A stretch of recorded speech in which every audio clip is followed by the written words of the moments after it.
Sure, fifth-year man has never had a punt returned against him in those 5 years for a touchdown. He's got a man ready to receive it. Has already run this year, and the Saints are on it. The Saints have the back, and they have the touchdown, just like what Gleason did back in 2006.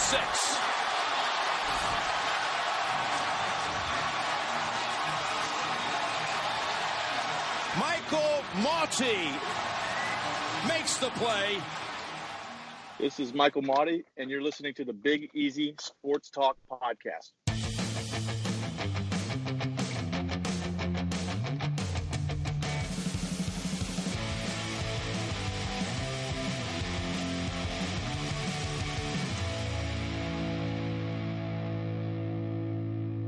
Greetings and welcome to the Big Easy Sports Talk podcast. Today, we are thrilled to welcome a very special local guest to our show, former Saints linebacker Michael Mauti. Most of our regular listeners probably already know who Michael is, but just in case, here's a little background info on him.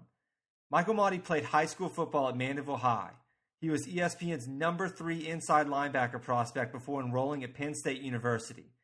There, he had a fascinating career. He overcame a ton of adversity, sustaining several torn ACL injuries, and he was one of the team's leaders at the height of the Joe Paterno Penn State scandal. Michael had a great year in 2012, and he was drafted by the Minnesota Vikings in the 2013 NFL Draft.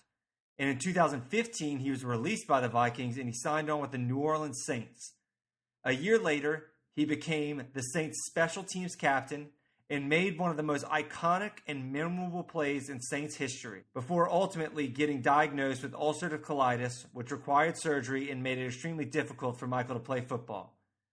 We're going to talk about all of this and much more. Michael, thank you so much for coming on the Big Easy Sports Talk podcast today. We are so pumped to have you on the show. I appreciate you guys having me. Thanks a lot. Michael, take us to the very beginning. You started off at Mandeville High School. We'll get into Penn State and the Saints and the Vikings, but let's start from Mandeville High, where it all started. Being around a bunch of good guys at Mandeville in the football program, guys that were friends of mine, and you know, high school football that's what it's about. It's about hanging out with your buddies and really pushing yourself and getting better consistently, and being able to really teaching you, the foundation, the fundamentals of the game that you can take with you, and whether you're playing football or whether you're moving on with the rest of your life. So it was a great experience overall.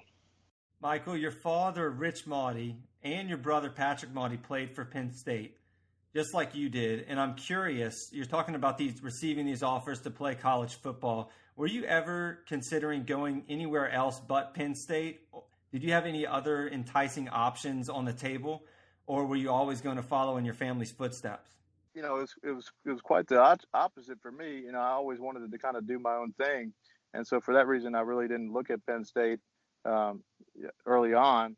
And because I was just telling the story. I was out here at practice in Mandeville earlier today, my first offer was from Oklahoma, and I was sitting in class, and Coach Brent Venables, the defensive coordinator at the time, who is now at Clemson, he called me up and he was all fired up and said they were going to offer me. And that's kind of when, the ride started, and it was just a surreal phone call. But so really after that happened, that you get an offer like that, and it's kind of like the wave starts. And then the next day was 2 days later was Florida, and then they just started rolling in, kind of waterfalling after that. And next thing you know, I looked up, I had like 30 or 40 offers. But and Penn State was really late in that equation. So I really didn't look at them until, really the spring going into my senior year. And, I kind of wanted to get this decision done before my senior year so I would have time to, but really just so I could focus and enjoy my senior year of high school, which is, I didn't want to be getting hounded by coaches and dealing with that. I wanted to enjoy that year. And so I narrowed it down to 3 schools. I had Oklahoma, I had Florida, and then Penn State was kind of, again, they were late, so I kept them. I wanted to visit up there, and I really I like the linebacker coach Ron Vanderlinden. He had a great tradition up there, kind of a legacy of All-American linebackers, but at the same time, so my first visit was Florida. My goal was to visit all 3 of these schools. I was going to come back home and make a decision after the dust settles here. From when you visit these schools, they throw they give you the red carpet, and so of course you want to sign everywhere you go. And so, and I was really hesitating to just jump on a Penn State bandwagon. It wasn't, LSU would have been great, but they just never offered me. So, they wanted me to gray shirt, and so I'm like, I'm not going to come walk on LSU when I had all these other opportunities elsewhere. So that really wasn't an option for me for that reason. But my first visit, I'm standing on the 50-yard line with Urban Meyer, and Tim Tebow was my host. They had just come off the national championship. They basically, Urban Meyer, I think he's a master recruiter, but he basically had hired a guy to find. Urban said, "Find me the best linebacker in the country," and they told me that was, this guy said, "I'm that guy." So this guy was hired on that staff to find the best linebacker in the country, and that's what they pitched me on. And so, of course, it felt good as a 17-year-old kid. I'm like, okay, these guys won the national championship, and so I'm standing on the 50-yard line with Urban Meyer in the swamp, and he's like, "What percentage do you got committed? What are you thinking?" I'm like, 96. I'm 96. Oh, jeez. And of course, my dad came with me on this visit, and that was a rule on the front end of this: we're not committing anywhere at these schools. He's like, "You're going to want to commit." So Urban comes into the office where my dad was hanging out when we got back up there, and he's like, "Hey, I got Michael 96%." And my dad grabs his arm. He's like, "He better not have committed. I told him we're not committing anywhere." And Urban, I started laughing like, "Dad, I didn't commit." But so that's persuasive. Then. Oh, I mean, I was, Urban, master recruiter. We're sitting around at lunch, and he's like, "Who's your favorite NFL player?" And I was like, "I don't know, Brian Urlacher." And he's like, "Hold up," and he takes out his phone, and his phone starts ringing, and he hands it to me. And I'm like, "Hello?" Oh my gosh! Like, "Hey, what's up? It's Brian Urlacher." I'm like, "Dude, come on!" Like, it was just cool, and that's crazy. It was just an unbelievable experience, and so I knew I was going to go take this Oklahoma visit. Of course, the same type of thing happened. I'm sitting there with Bob Stoops and Coach Venables, and they open up the case with all the Big 12 championship rings, or Big 12 at the time, and they, of course, I want to go there now. Almost committed there. Went out with, those linebackers, and it was a great crew, and Oklahoma was a really special place. And I gave every school a fair consideration, and it was a very tough decision. Then Penn State ended up, again, same rule, we weren't going to commit. And then, but I got up there, and I just felt like I was at home. It was just such a different feeling. And, my host was Sean Lee, the guys like Paul Posluszny, Navarro Bowman, Dan Conner. Like, this is a place you go to play linebacker.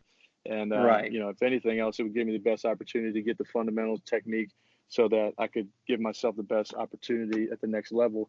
And the degree was meaningful. So for those reasons, outside of my family having a legacy there, it was more about those reasons than it was.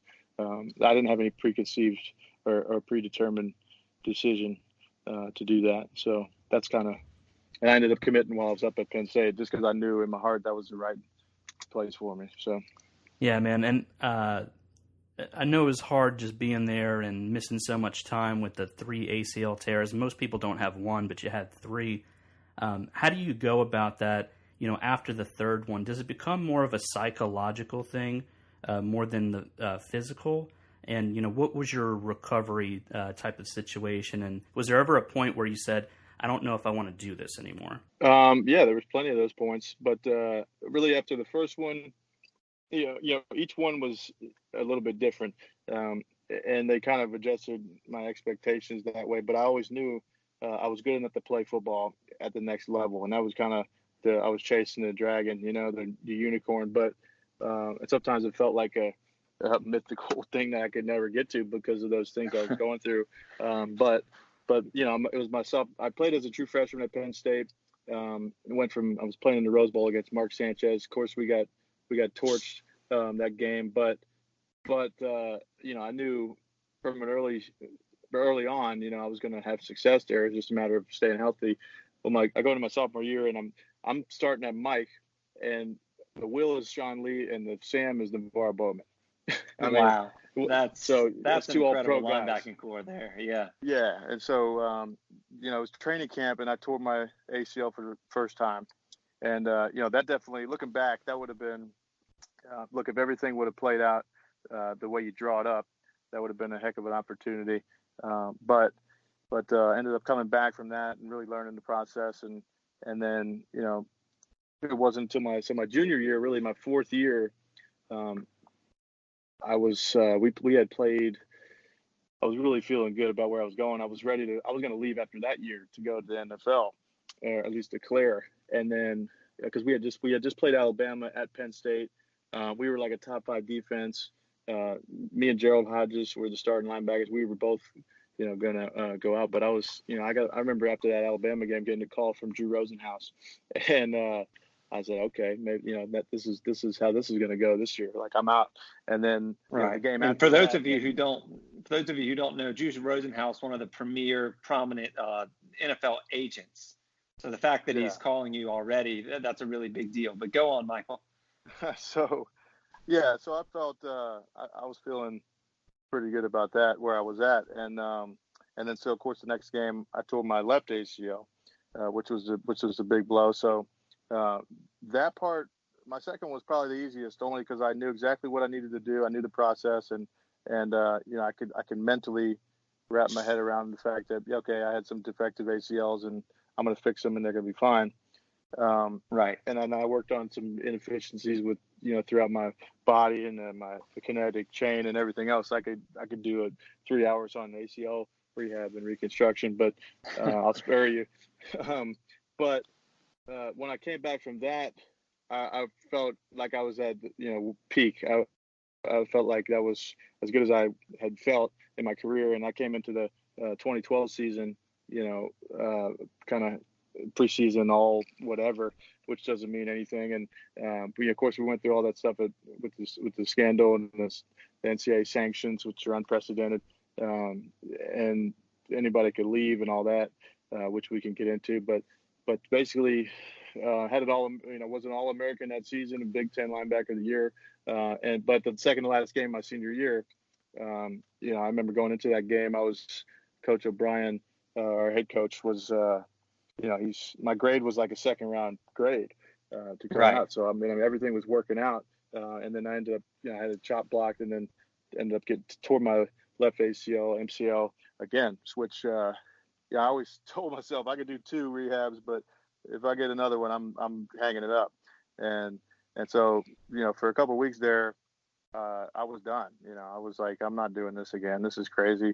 The first doctor opinion I got was, he said it was going to be like 16 months and they were going to, a couple different surgeries. And so I ended up, a couple weeks later, I get another opinion of the Steelers orthopedist, Jim Bradley, he was actually an All-American safety at Penn State. I went and visited him in Pittsburgh, and he was like, dude, I could get you back in 8 months. Like, I just did the same surgery to Heath Miller, no problem.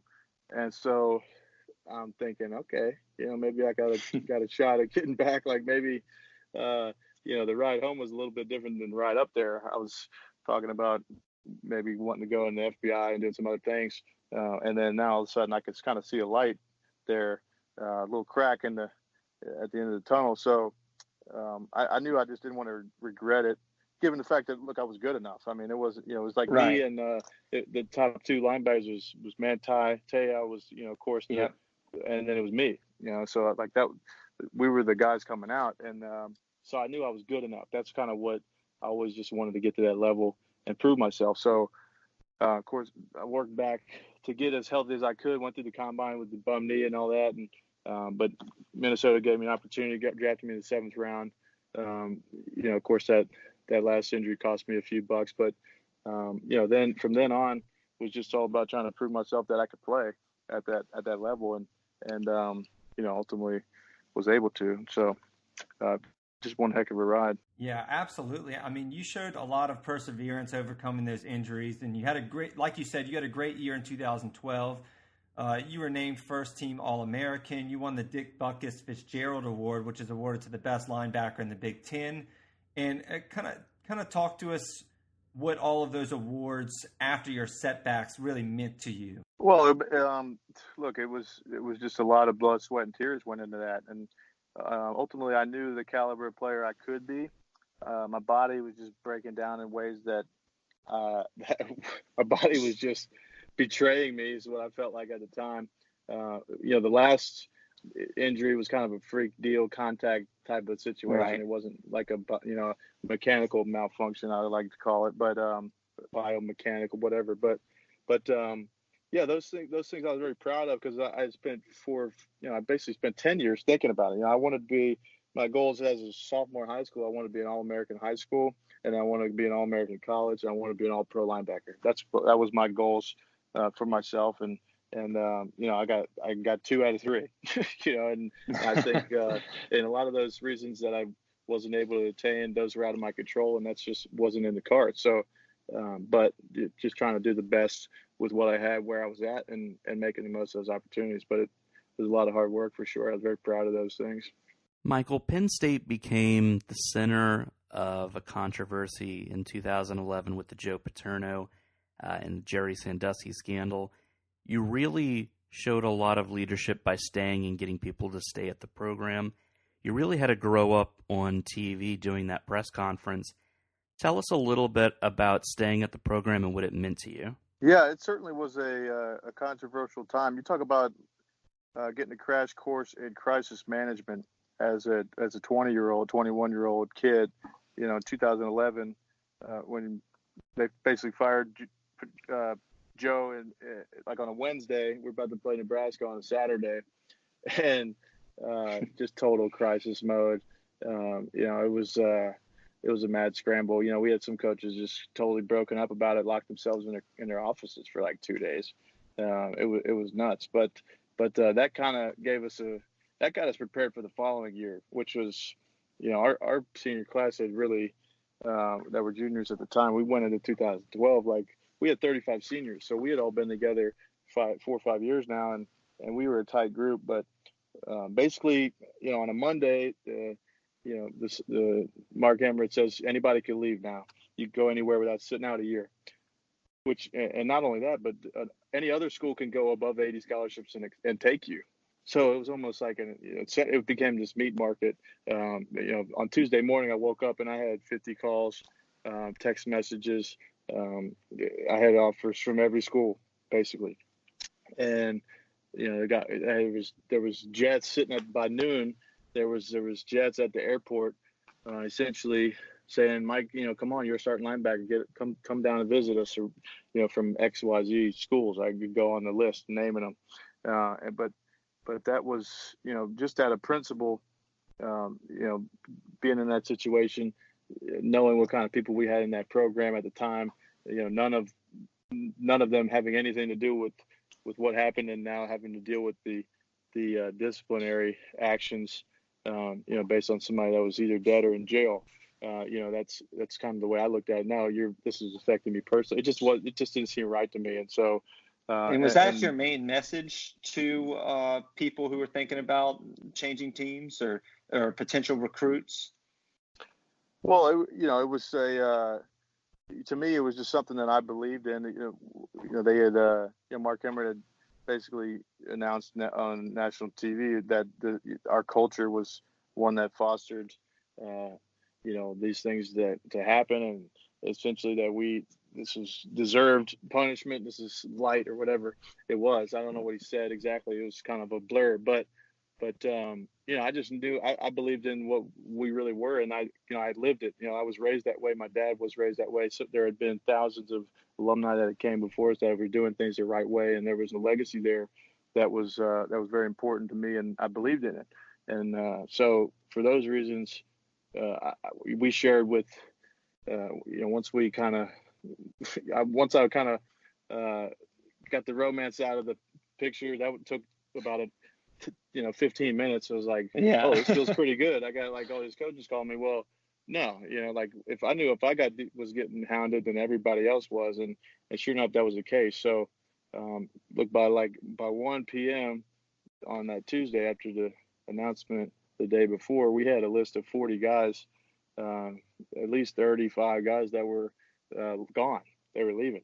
Like this place was disintegrating. And, we just knew, selfishly, but more so that, here was our opportunity to really establish a new legacy, to kind of show what we were all about, because that's how much we believed in it. And it's just such a unique opportunity to have that. And that's what we thought about consciously in those days, especially early on, was, I took that, we had me and another captain who was my roommate, Michael Zordich, who was our fullback or running back. We took this list over to the football facility, and, we walked into our strength coach office, Craig Fitzgerald, he's now the head strength coach at Tennessee. We walked in and we're like, hey, Fitz, we got a little bit of a problem. He's like, we got some guys here are out of here. He's like, okay, what are you talking about? And we slid that list across the desk, and he's like, holy shit. So he picks up the phone, and he calls Coach O'Brien. He's like, hey, Billy, you better get down here. And so it was no more than a minute and a half. Coach O'Brien was down in the weight room office, and Fitz is like, hey, shut the door. And the four of us sat there for about 4 hours, one by one, and just called, texted every single dude on that list. Some guys were already in the car going to visit. There was a car full of, there was 3 current NFL players that were in a car going to Michigan State, for example, going to visit. It's crazy. Basically, I got on the phone and was like, turn that car around. This is what we're about. This is why we're going to do it. And that was it was by any means necessary. Some guys fear mongered into it. Some guys everybody, because we had those relationships and that kind of influence in our team, and that's how much they respected us as leaders throughout that process. And they like our confidence. They believed in us. Because we were capable, but B a little bit crazy to think that we could do this looking back.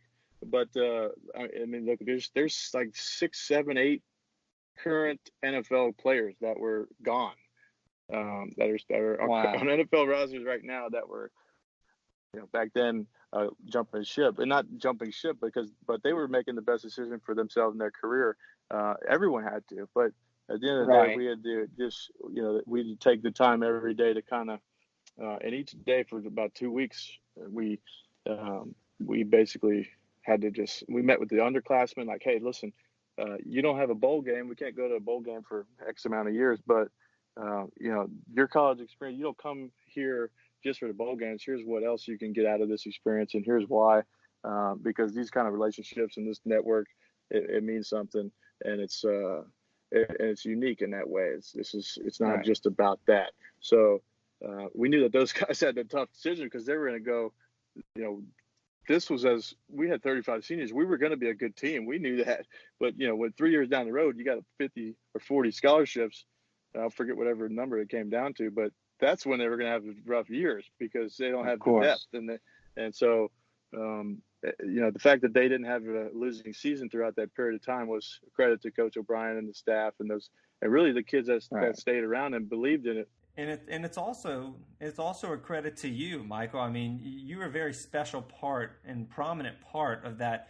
I won't call it a rebuilding process, but a re-recruiting process, and part of keeping Penn State as such a powerful, prestigious football university there. And you had such a fascinating career at Penn State by any objective standard here. Your leadership role in rallying the troops after the Joe Pa scandal broke, and also, like we've mentioned earlier, the serious knee injuries. But despite all that, you seem destined to play in the National Football League. And as you know, I'm very interested in the NFL draft, and I'm actually glad you brought it up earlier. And you were right to say that you were one of the top inside linebacker prospects that year going into the draft, along with Teo, and you probably would have been drafted a lot higher, I would say, in the draft, had it not been for, I would argue, even the last knee injury. Even if that one just didn't happen, I think you would have gone a couple of rounds higher. But let's talk about the draft process. What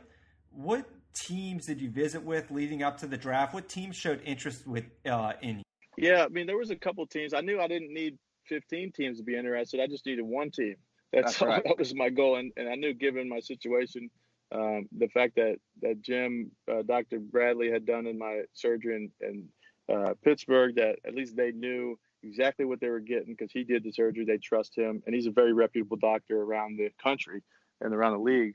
And so they were definitely interested. They were telling me from early on they were going to draft me. They were going to, around the 6th round ish, 5th or 6th round. That's kind of what they were telling me.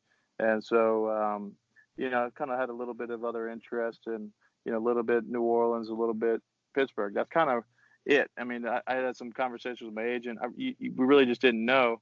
It was kind of just like this mad dash to convince, GMs and coaches and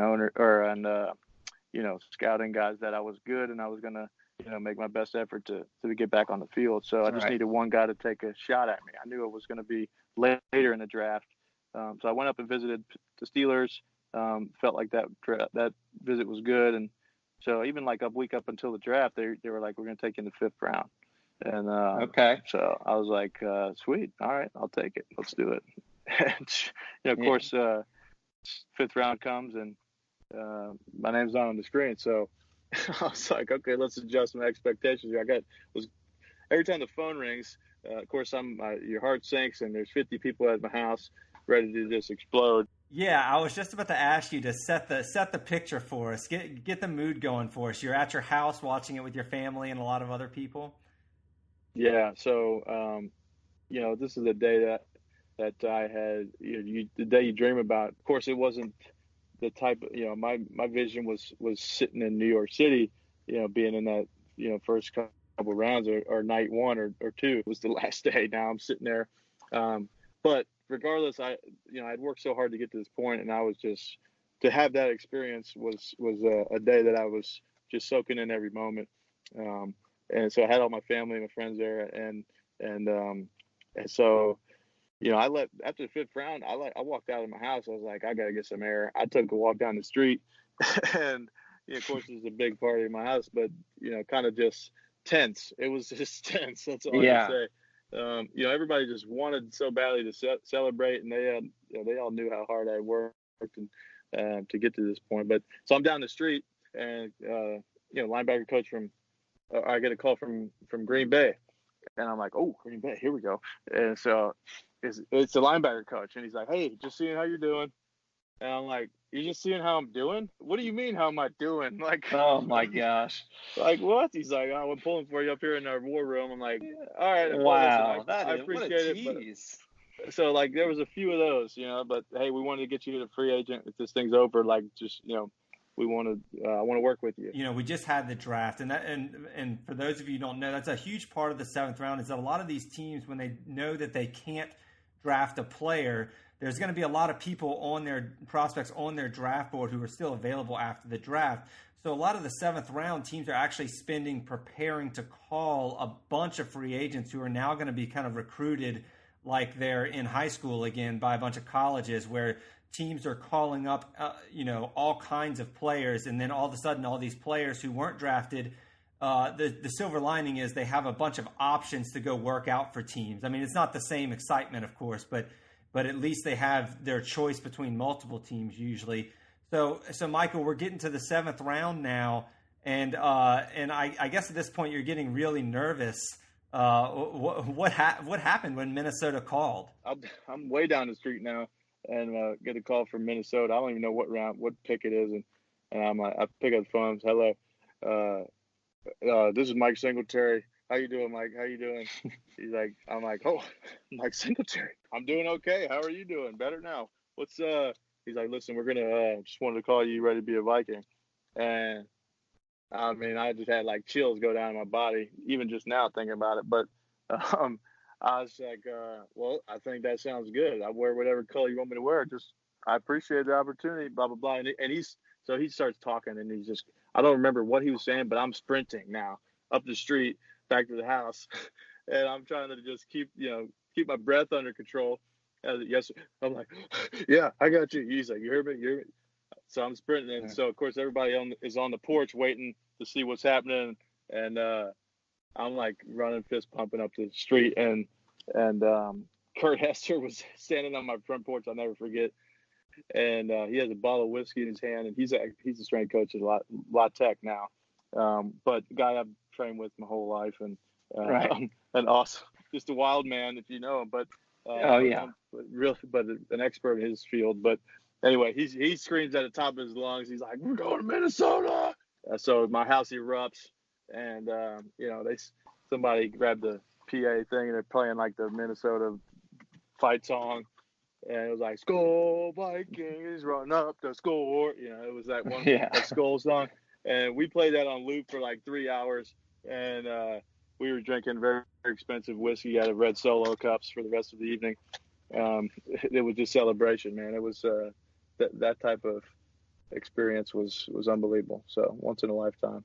That's awesome, Michael. And I want to get to the Saints and the block punt, of course. But before I go there, let's talk about your first team. What are some of the best memories you had in Minnesota? Whether it was the players you became friends with in the locker room, or what you learned from the defensive-minded coach Mike Zimmer, or just generally transitioning to the NFL? Well, I think being in Minnesota was great. Of course, I could have gone my whole life without visiting Minnesota, but just because I had no connection there. But once I got up there, really learned so much about how to be a pro. Got to be around some established veterans, and that's really what I got. I learned how to be a pro, learn the game. I mean, my rookie year, rookie year is a very tough year for a guy that I was leaving Penn State. I was the guy. The relationships I had around me. Those are all my friends. I spent all day with them. The NFL is an adjustment, but guys like Chad Greenway, who was a 10-year vet at the time, he was a all-pro linebacker, but just an unbelievable guy that I spent a lot of time with in Minnesota. We had just a great locker room, just great people, which I learned was unique, and so those relationships I still have with me now. And again, after 2 years up in Minnesota, of course we lost. I think by week 10, we knew all the coaches were getting fired my rookie year. And so that was a learning experience in itself. A lot of locker room fights and a lot of stories from that year. But, overall it was a great experience. And by the time I got down in New Orleans, I got, Mike Zimmer came in to Minnesota. I learned so much from him in that 1 year, really a year and a half. And then by the time I got down to New Orleans, I really knew how to be a pro. And Minnesota gave me that education just from the people and the scheme and the system up there and that culture. But when I came down to New Orleans, I was ready to go. Michael, were you surprised when the Vikings cut you? So my last preseason game, my second year, we were playing the Titans, and I had like 12 tackles or 10 or 12 tackles, and I blocked a punt. I thought I was going to be safe up there. I thought that was going to be enough. But they had drafted Anthony Barr, Kendricks, and who are still good friends of mine. And, again, great guys. The writing was on the wall there when you invest that much in linebackers. And you also had, I believe, Gerald Hodges, the linebacker you mentioned earlier is Penn State. He was actually drafted in your draft class, right? And he went to the Vikings as well, right? Yeah, he was in the 4th round. After I found out I was going to Minnesota, I called Gerald. And, me and Gerald go way back, played 4 years with him at Penn State. And we had some really good chemistry on the field. He went through a lot personally. And so, look, O'Brien made him live with me or made him room with me on all the travel games just to keep an eye on him because he was a wild man. But we had been through a lot together, and so that was at least I had one friend. I knew at least I had one guy I could go talk to. Yeah. That made it all the more better. And just to have 2 Penn State linebackers again in the same room was special. So then you became a New Orleans Saint. You were released by Minnesota, and you became a New Orleans Saint. Michael, before we get into the punt block, kind of talk about the emotions that you had when the Saints called and that they were going to sign you, and obviously with your father, Rich, being a New Orleans Saint back in the day too. Kind of talk about, what you were feeling that day when they called. I'm sitting there waiting on the waiver wire. So that's about a 24-hour process. And then, Minnesota wanted me to sign a practice squad deal to be on the practice team. And of course I wasn't prepared to do that. So I had until noon the following day, cut days on a Sunday. or on a Saturday, 3 p.m. is the deadline for the 53. And then on Sunday, the next day at noon is the waiver wire shuts. So, it goes in draft order. The teams get to pick all the guys on the wire. Right. And so I was just waiting until noon. So I walked out of the facility at like 11:30, just had basically slid this piece of paper across the desk saying no thanks, but no thanks. And then was just praying that somebody would take a shot at me. But when I sat there, when I looked at my phone, I saw it was 11:40 ish, and I got a call from a 504 number, and I'm like, oh, here we go. And so they're like, hey, look, we just claimed you, so can you be on the 2:00 flight? And I was like, yeah, wow. Sure, I can be on a 2:00 Absolutely. flight. And so I remember I'm doing 100 up the highway to my apartment. I packed not even a suitcase. I packed a bag, and I ran to the airport. I left everything, and then Monday 6 a.m. I was in the Saints locker room. That is crazy, and that's a great story too. And then about a year later, all right, we're going to talk about the punt block now. And to give a little background here and remind the audience the significance of this moment, Saints hero Steve Gleason blocked a punt in our home opener the year after Hurricane Katrina. It was recovered for a touchdown, and it kind of set the tone for rebuilding of not only the Saints, but the entire city of New Orleans. And that game was shown on national TV, and it was against the Falcons. And I was there that night, and it was probably the loudest I've ever heard the Dome. And it was honestly one of the greatest memories of my life. Michael was talking about getting choked up when he was drafted a couple minutes ago. I'm kind of getting choked up right now talking about that the Steve Gleason punt block. But let's fast forward to 2015, 10 years after this historic franchise-changing blocked punt.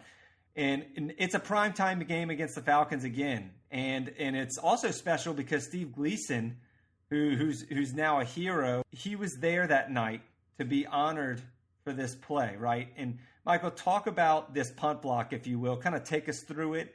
And what was your immediate thoughts after, and what happened after? And did you realize the significance of the moment at the time?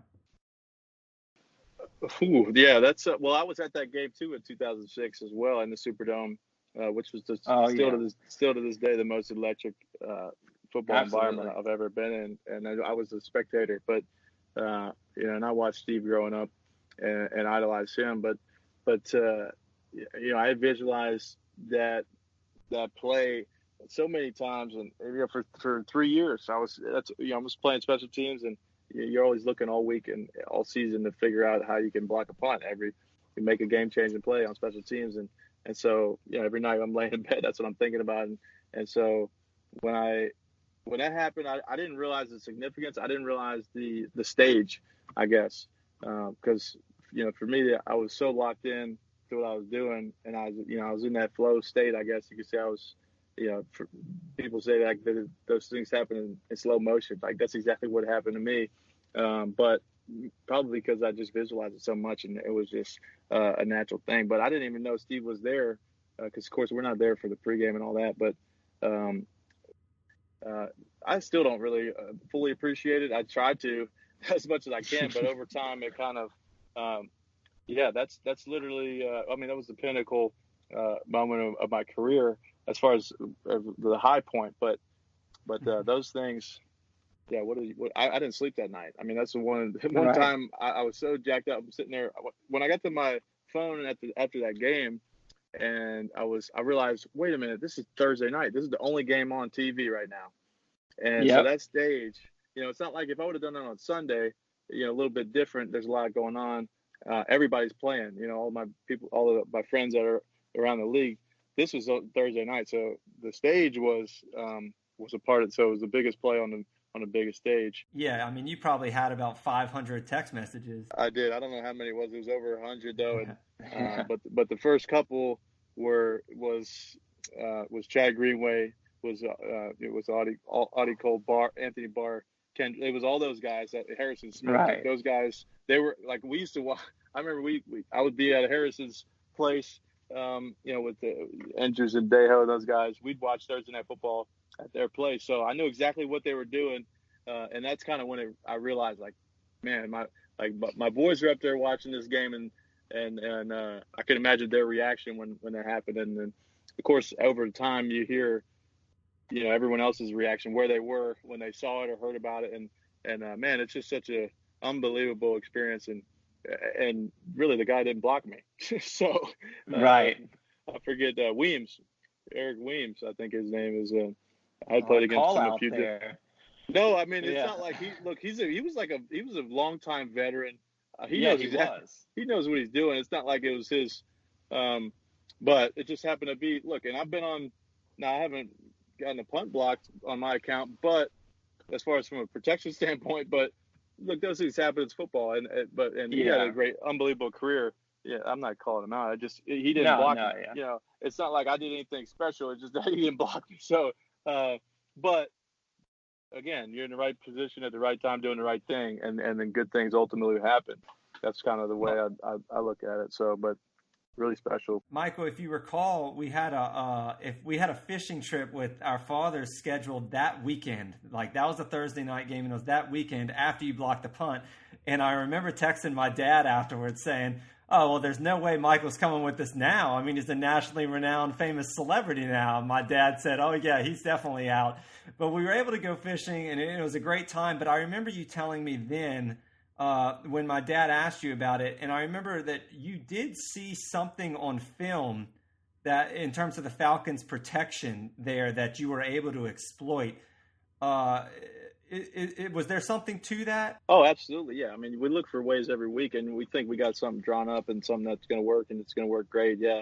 Then you get on the field, you don't know if it's going to happen. You just know you got to go 100%, like as fast as hard as you can, because you don't know if you're going to be that guy that's going to be unblocked. Because punts get blocked all the time, and every Sunday in the National Football League, it's just, and a lot of times it's just, guys miscounting or guys, maybe the center or the snapper, gets a little too wide, leaves a big crease, and maybe he puts the personal protector in a precarious situation, leaves a lot of room. There's all these little nuances and that's why you spend the amount of time in preparation that you do watching film all week, is to find those little nuances. And that's because the margin of error in this game in the NFL is just so small.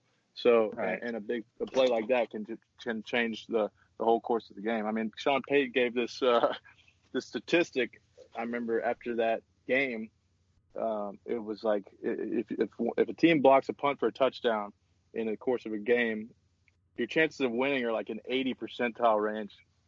It's crazy, right? The percentages. Because not only is it a turnover, but it's also just usually they're returned for a touchdown. And it's a massive field position change, and it's also huge for just a morale standpoint. I mean, blocked punts are just so awesome to see. If you're sitting there on the sidelines, I mean, I can imagine how awesome that is, and that was arguably a top 5 play in franchise history. I know you said you might not have grasped it yet, but it really is. And the Saints have had such a storied franchise here. My last question about it is did you ever end up talking to Steve Gleason about it?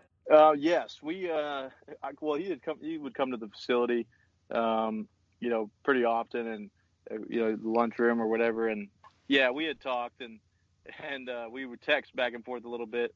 And then, especially when I was going through my ulcerative colitis stuff, we'd talk some more about some health stuff and some research that he had done. Steve's an incredibly intelligent human being. I mean, that's one thing about him is very bright. And so I was just fired up to be talking to him as a fan, but even as a person, I just respect him so much for what he's doing and the way that he handles himself and his attitude and how much he does for people around the country. But that was we laughed about it. I mean, he would always wink at me, like every time we're walking through, he'd give you that wink, and he's in the tunnel before every game. So it's just awesome. A really special experience, that kind of connection, but just an amazing story. You had your 3 ACL tears, and you think, oh man, at least I'm over that. I'm with the new organization. I'm with the new team. Everything's rolling for you. You have the block punt. And then ulcerative colitis says, okay, hold my beer. And here it goes again, where there's another holdback. But despite having all the ACL tears and now having ulcerative colitis, you're needing to manage your weight, changing your eating habits. It didn't stop you from pushing forward, and I think that's what people really admire about you. I know that there's a slim chance, but what are the odds of an actual NFL comeback, and what's going on in the future here for you? Well, to answer your question, there was an NFL comeback, and I did come back to football, and I did something no one had ever done before, which was basically get my entire large intestine removed, and then came back and played in the National Football League. So that was something that it was cool when I got down in New Orleans. It was different because in Minnesota I was the guy that had 3 knees and was like, so there was always like, how's your knee? It's like everyone, this perception of you, the perception is reality. So like that, the way the coaches look at you and everything. So when I got to New Orleans, nobody was talking about my knees because I had kind of played through that and outplayed that perception. Now I was just a special teams guy that was just kind of a maniac who was flying around and, energy guy and ended up was a captain in New Orleans, which was, again, something I was very proud of. But I knew that, once I got this ulcerative colitis thing, it was about bigger than football. I had to take care of my health. And then I knew throughout that process, I was coming back to play football. And once I did that, I really felt like there was nothing left to prove to myself. It was just all these preconceived expectations that I was trying to fill in. And a lot of those things were out of my control, that things that had happened to me and, the way coaches feel about you and giving you opportunities and things like that. And that's just the nature of the game. But when I came back, I went into training camp after that 2016 year, which was a hell year. We had a bag for 6 months and ostomy bag. And that whole process was, learned a lot about myself in that time. But I remember going to Houston, worked out for them. They offered me a contract after that workout. And I said, listen, Coach Payton asked me not to sign, or like I told him I wouldn't sign until I worked out for New Orleans in 2 days. And so, that might not have rubbed them the right way necessarily, but I just knew that, here was a team that, they were loyal to me through the rest of the year. They paid me through the second half of the season when they could have put up a fight to not do that. So, but once I came back, it was like, look, I had done I crossed every bridge needed to be crossed, and climbed every mountain that's been thrown in front of me. So now it was like I was getting this outpouring of support from people outside of football that have been struggling with their own, chronic illnesses or whatever. And these people would come to me in tears, just inspired by the fact that I was able to share my story and just to at least come out with it. And it's not something I wanted to talk about, but the reality was this is what was happening, and I was being honest about it. And just by doing that with the platform that I had was really inspiring to people, and that kind of gave me a little bit of perspective. And so after that 17 year, of course, I felt like I had a renewed second wind in my career, was ready to kind of continue. And then last year, really just the phone just kind of didn't ring, and re-signed in New Orleans, and then ended up getting released, I guess, a year ago, probably right about now. But that's just the way it goes. Nobody wants their career to end when it ends, but the fact is that football ends for everybody at some point in time. It's just a matter of just coming to terms with their moving on, and so I think I've done everything I could possibly do for the game of football, as far as physically and playing, as far as a player. Yeah, I mean, you most certainly made your mark. Your hard work and dedication has definitely paid off. Despite all of the adversity and the setbacks you had to overcome throughout your career, you made it to the National Football League.